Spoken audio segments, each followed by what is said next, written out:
السلام علیکم دوستو۔ کوسس میہل ایک بازنطین رئیس جس نے سلطنت عثمانیہ کے ایک وفادار حلیف میں منتقلی کی۔ بازنطین اشرافیہ کی زوال پذیری میں پیدا ہوا میہل کا منفرد سفر ایک عیسائی گورنر سے لے کر عثمانی صفوں میں ایک ممتاز مسلم رہنما تک اس بارے میں گہری بصیرت پیش کرتا ہے، جس نے اناطولیہ کے ایسکیشیر کے قریب ایک تصویراتی لحاظ سے اہم قلعہ خرمن کا قلیسی کے گورنر کے طور پر خدمات انجام دیں۔ بازنطین سلطنت اس وقت اندرونی کشمکش اور بیرونی خطرات سے دوچار تھی، خاص طور پر ترکی کی بڑھتی ہوئی سلطنتوں سے۔ میہل اس وقت کے بہت سے بازنطین اشرافیہ کی طرح ترکوں کی دراندازی کے خلاف سرحدی علاقوں کا دفاع کرنے کا کام سونپا گیا تھا۔ سرحدی علاقوں میں اس کی پوزیشن نے اسے عثمان اول کے تحت بازنطینیوں اور ابھرتی ہوئی عثمانی سلطنت کے درمیان تنازع میں ایک اہم کھلاڑی بنا دیا۔ ان پرآشوب دور میں میہل کی انتظامی مہارت اور جنگی صلاحیتیں خرمن کا قلیسی کے استحکام کو برقرار رکھنے میں اہم تھیں۔ تاہم عثمان اول کے ساتھ ان کے ابتدائی تصادم نے ایک غیر متوقع تبدیلی کا آغاز کیا۔ اپنی گرفتاری اور عثمان اول کے ساتھ مذاکرات کے بعد میہل نے اسلام قبول کرنے اور عثمانی صفوں میں شامل ہونے کا انتخاب کیا۔ یہ فیصلہ محض بقا کا عمل نہیں تھا، یہ ایک نئی قسم کی ریاست کے لیے عثمان کے ویژن پر میہل کے یقین سے چلنے والا ایک حسابی اقدام تھا۔ اسے بازنطین کا پہلا اہم باغی سمجھا جاتا ہے۔ اسلام قبول کرنے کے بعد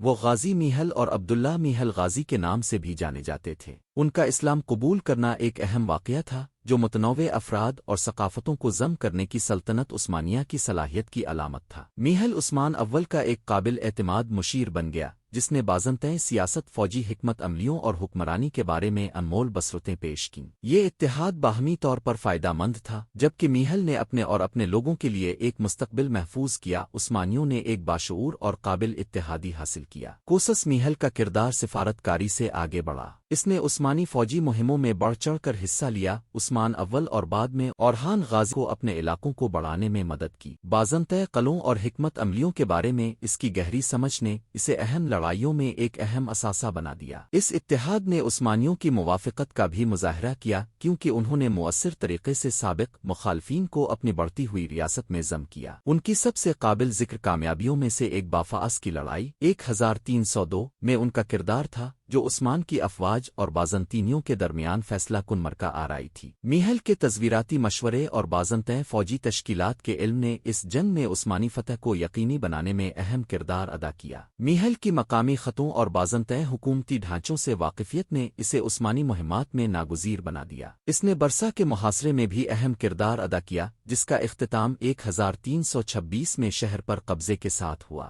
برسا کا زوال عثمانیوں کے لیے ایک یادگار فتح تھی، کیونکہ یہ ان کا پہلا دارالحکومت اور اناطولیہ میں ان کے بڑھتے ہوئے غلبے کی علامت بن گیا۔ اس مہم میں میہل کے تعاون نے عثمانی کامیابی کے کلیدی معمار کے طور پر اس کی ساکھ کو مضبوط کیا۔ اپنے فوجی کارناموں کے علاوہ میہل نے نئے فتح شدہ علاقوں پر حکومت کرنے میں عثمانیوں کی مدد کی۔ عیسائی آبادیوں اور مسلم حکمرانوں کے درمیان ثالثی کرنے کی اس کی صلاحیت نے تبدیلیوں کو کم کیا اور مزاحمت کو کم کیا۔ یہ ہم آہنگی کا انضمام استحکام کو برقرار رکھنے اور متنوع برادریوں کے درمیان وفاداری کو فروغ دینے کے لیے اہم تھا۔ اس کی اولاد میہلوگولری خاندان نے عثمانی انتظامیہ میں نمایاں کردار ادا کیا اور نسلوں تک اپنا اثر و رسوخ برقرار رکھا۔ کوسس میہل کا بازنطین گورنر سے سلطنت عثمانیہ کی ایک اہم شخصیت تک کا سفر اناطولیہ کے عبوری دور میں تاریخ کی گہری پیچیدگیوں کی عکاسی کرتا ہے۔ ان کی زندگی باہمی احترام اور مشترکہ نقطہ نظر پر قائم اتحاد کی طاقت کا ثبوت ہے۔ عثمان اول کے ساتھ اتحاد کر کے اور اسلام قبول کر کے